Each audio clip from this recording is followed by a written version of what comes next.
देवबंद में जमीयत का जमघट लगने वाला है। कुछ और डिटेल्स आपको देते हैं। काशी मथुरा विवाद के बीच ये बड़ी बैठक होनी है, बड़ा सम्मेलन ये होना है।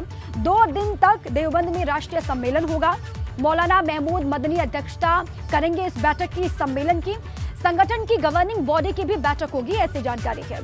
और देश भर से खबर है कि करीब 2000 उलेमा और मेंबर्स यहां पर पहुंचेंगे, इस सम्मेलन में शरीक होंगे। देश में मुसलमानों की स्थिति पर विस्तार से बातचीत होगी, चर्चा की जाएगी। और देखिए, मस्जिदों के विवाद को लेकर भी विशेष तौर पर चर्चा होगी, ऐसी जानकारी है। ज्ञानवापी का मसला आप जानते हैं किस तरीके से गरमाया हुआ है। मथुरा में ईदगाह के मसले को लेकर भी चर्चा होगी तफसील से।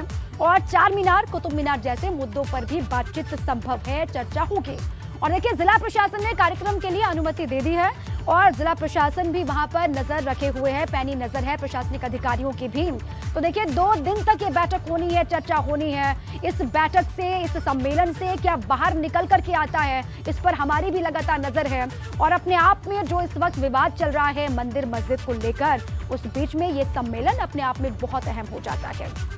देश भर से उलेमा यहाँ पर पहुंचेंगे, तमाम मेंबर्स है वो यहाँ पर पहुंचेंगे। और इसी सम्मेलन पर हमारे साथी सनुज शर्मा की एक रिपोर्ट आपको देखनी चाहिए। सहारनपुर के देवबंद में जमीयत उलेमाए हिंद की राष्ट्रीय प्रबंधक कमेटी का आज अधिवेशन होने जा रहा है और इस अधिवेशन पर पूरे देश की नजरें टिकी हुई हैं।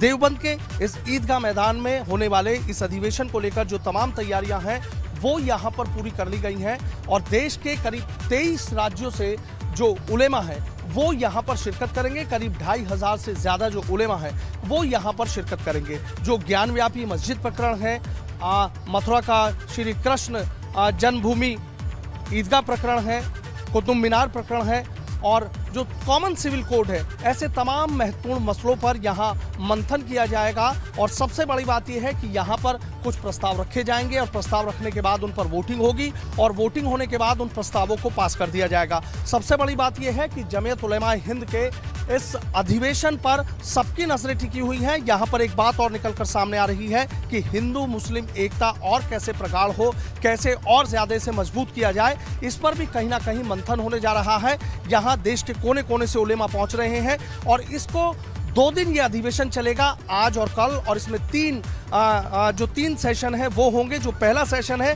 वो कुछ ही देर बाद 9 बजे शुरू हो जाएगा, जो करीब 1 बजे तक चलेगा। और जो दूसरा सेशन है वो रात को करीब 7:30 बजे से 10 बजे तक चलेगा। और जो तीसरा सेशन है वो कल सुबह 9 बजे से शुरू होगा। आप यहाँ देख सकते हैं कि यहाँ जो उलेमा देश के कोने कोने से आएंगे, उनके बैठने के जो बेहतर इंतजाम है वो यहाँ पर किए गए हैं।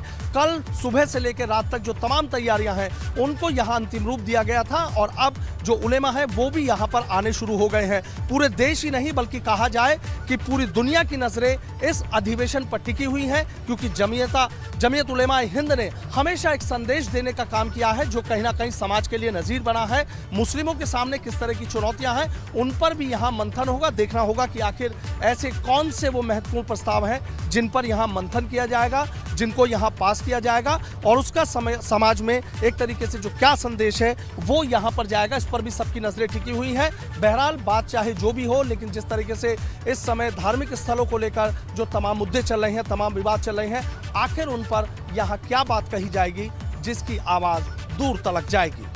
वीडियो जर्नलिस्ट सत्येंद्र सिंह के साथ सनुज शर्मा, एबीपी गंगा, देवबंद।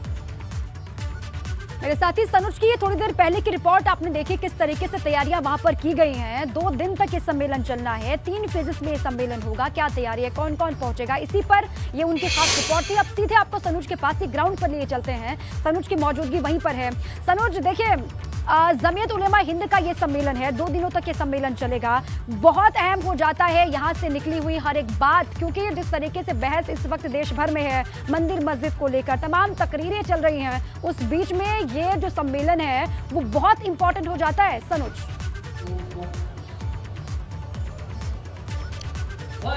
जी हाँ, बिल्कुल आपने सही कहा कि जमीयत उलेमाए हिंद का जो प्रबंधक कमेटी का जो ये महाधिवेशन होने जा रहा है, इस पर देश ही नहीं पूरी दुनिया की नजरें टिकी हुई है। बस कुछ ही पल जा रहा है कि जब यहाँ पर जब तमाम महत्वपूर्ण प्रस्ताव रखे जाएंगे फिर उसको वोटिंग होगी और वोटिंग के बाद उन प्रस्तावों को पास कर दिया जाएगा। लेकिन ये कौन से प्रस्ताव होंगे इस पर सबकी नजरें टिकी हैं। इस वक्त मैं देवबंद के उसी ईदगाह मैदान में हूँ कि जहाँ पर देखिए जो अधिवेशन को लेकर तमाम तैयारियां यहाँ की गई और जो देश के 23 राज्यों के से जो कोने कोने से उलेमा है वो यहाँ पर पहुँच गए। आप देखिए कि उलेमाओं का जो आना जाना है अभी भी यहाँ पर जारी है। तमाम चीज़ें आप देख रहे हैं कि जिस तरीके से धार्मिक स्थलों को लेकर जो तमाम विवाद चल रहे हैं, तमाम प्रकरण चल रहे हैं, उन पर कहीं ना कहीं एक महत्वपूर्ण मंथन होने जा रहा है। किस तरीके से समाज में जो बदलाव आ रहे हैं उसकी दिशा और दशा तय करने के लिए भी यहाँ पर कुछ प्रस्ताव यहाँ पारित किए जा सकते हैं। और आज और कल ये महा अधिवेशन होगा जिस पर पूरे देश की नजरें टिकी हुई हैं। कौन से वो महत्वपूर्ण प्रस्ताव यहाँ पर पास किए जाएंगे उस पर भी सबकी नजरें टिकी हुई हैं।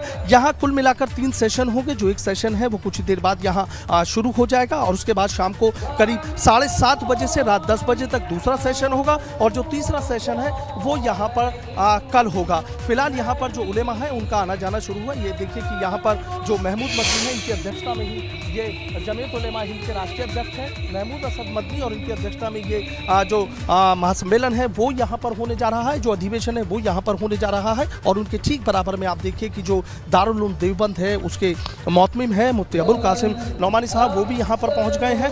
तमाम जो इलाके के मौजूद लोगों की बात हो या देश के कोने कोने से आए उलेमा हैं उनकी बात हो, कहीं ना कहीं आज सबकी नजरें इस बात पर टिकी हुई हैं। और देखिए ये बात किसी से छिपी नहीं है कि मुस्लिमों का एक बड़ा संगठन है जमीयत उलेमा हिंद और हमेशा समाज को एक नई दिशा और दशा देने का काम किया है। आज़ादी के पहले की बात करें तो आज़ादी के पहले से भी कहीं ना कहीं देश की आज़ादी में महत्वपूर्ण योगदान जमीयत उलेमा हिंद ने निभाया है। और उसके बाद कई ऐसे प्रस्ताव इन लोगों की तरफ से पास किए गए हैं जो समाज को नई उन्होंने दिशा दी है, समाज में कहीं ना कहीं नज़ीर बनने का काम उनकी तरफ से किया गया है। तो आज यहाँ क्या ऐसे महत्वपूर्ण प्रस्ताव पास किए जाएंगे उस पर सबकी नजरें टिकी हुई हैं। क्या हो सकता है और किस तरह पर मंथन होगा? बिल्कुल बिल्कुल सनोज, और इससे पहले भी हमने देखा है जब जमीयत उलेमा हिंद का सम्मेलन भी हुआ, बड़ी बैठकें हुई, तो जो भी बात यहाँ से निकली है, जो संदेश यहाँ से निकला है वो बहुत दूर तक गया है।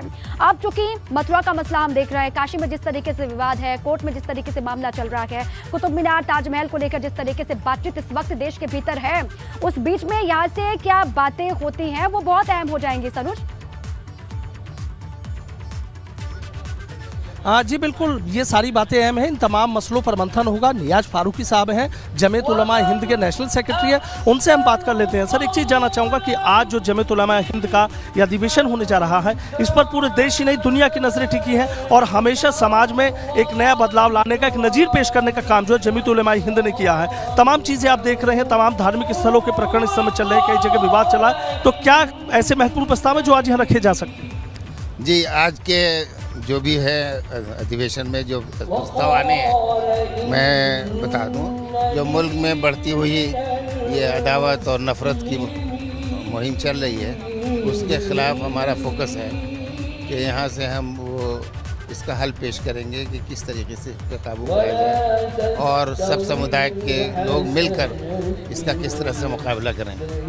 दूसरे ये कि जो करंट इश्यूज़ है, जैसे ये इबादत गाहों का मसला है, ये लेकर के पूरे मुल्क के अंदर एक दूसरे से लड़ाया जा रहा है, तो इसको आपस में बातचीत के ज़रिए किस तरीके से ठंडे दिमाग से सोच समझ करके अपने देश के जो हित में जो बात है उसके मुताबिक इस पर लोगों को रहना चाहिए। इसमें ज़्यादा सड़क पे उतर करके इसको ज़िद का इशू नहीं बनाना चाहिए। ये एक बहुत बड़ा मुद्दा है हमारे सामने, तो यहाँ से ये पैगाम जाएगा।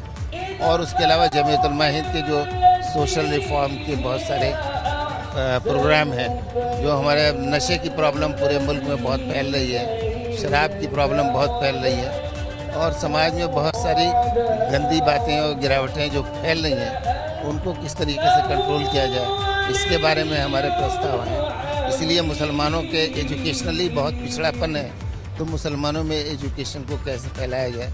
मदरसों के अंदर जो है लोगों को दीनी तालीम का जो है कि वो उनको कोई दुनिया की कोई तालीम नहीं होती, तो जमीयत ने एक बहुत बड़ा अभियान चलाया है कि सारे मदरसे के सारे स्टूडेंट्स को किस तरह सेकेंडरी स्कूल का वो सिलेबस पढ़ाया जाए और उसके लिए NIOS से हमने किस तरह से कनेक्शन करके और 50,000 स्टूडेंट्स को हाई स्कूल कराने का प्रोग्राम बनाया है। इस तरह के यहाँ पे बहुत इम्पॉर्टेंट इश्यूज होने वाले हैं। हमारे यहाँ काम करने का तरीका ये है कि ये हमारा नेशनल कन्वेंशन है, यहाँ पे सारे मुल्क से ठीक है सनुज, ये बहुत अच्छी बातें भी इन्होंने कही है। उन्होंने कहा कि तमाम जो मामले जो चल रहे हैं इस वक्त देश में, उस पर तफसील से बातचीत होगी, खुले मन से उस पर विचार किया जाएगा, शांति से उस पर सोचा जाएगा, विचार होगा और कुछ प्रस्ताव भी रखे जाएंगे। इस वक्त देश में अमन चैन की दरकार है और सभी को इसके लिए पहल करने की आवश्यकता है। शुक्रिया आपका सनुज पूरी जानकारी के लिए।